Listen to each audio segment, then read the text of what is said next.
ಸನ್ಮಾನ್ಯ ಕುಮಾರಸ್ವಾಮಿ ಅವರೇ, ನೀವು ದೇವೇಗೌಡರು ದೇಶದಲ್ಲಿ ಅತ್ಯಂತ ದೊಡ್ಡ ಸಮಯ ಸಾಧಕ ರಾಜಕಾರಣಿಗಳು.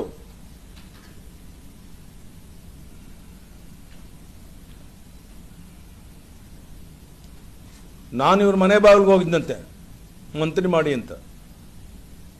ನಾಚಿಕೆ ಆಗಬೇಕಾಗಿತ್ತು ಈ ಥರ ಬೇಜವಾಬ್ದಾರಿ ಹೇಳಿಕೆ ಕೊಡೋಕ್ಕೆ.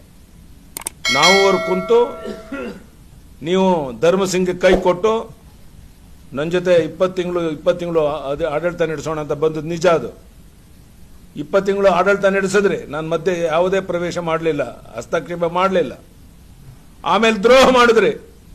ಈಗ ಯಡಿಯೂರಪ್ಪನ ಟೀಕೆ ಮಾಡ್ತೀರಾ ಕುಮಾರಸ್ವಾಮಿ ಅವರೇ? ಒಬ್ಬ ಪ್ರಧಾನಮಂತ್ರಿ ಆಗಿದ್ದಂಥ ಸರ್ಕಾರ ನಡೆಸುವ ಆಡುವ ಮಾತುಗಳ ಇದು.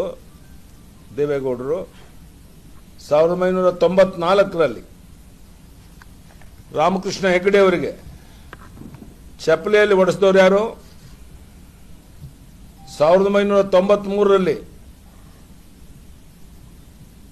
ಅದೇ ರಾಮಕೃಷ್ಣ ಹೆಗಡೆ ಅವರ ಕಾಲಿಡಿದು ಜನತಾದಳದ ಅಧ್ಯಕ್ಷರಾದವರು ಯಾರು? ದೇವೇಗೌಡರೇ.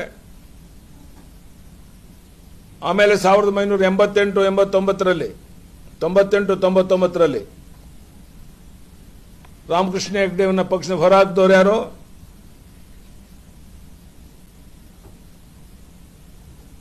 1988ರಲ್ಲಿ ಎಸ್ ಆರ್ ಬೊಮ್ಮಾಯಿ ಅವರಿಗೆ ಎಚ್ ಡಿ ದೇವೇಗೌಡ ಮಾಡಿದಂಥ ಉಪಕಾರ ಏನು?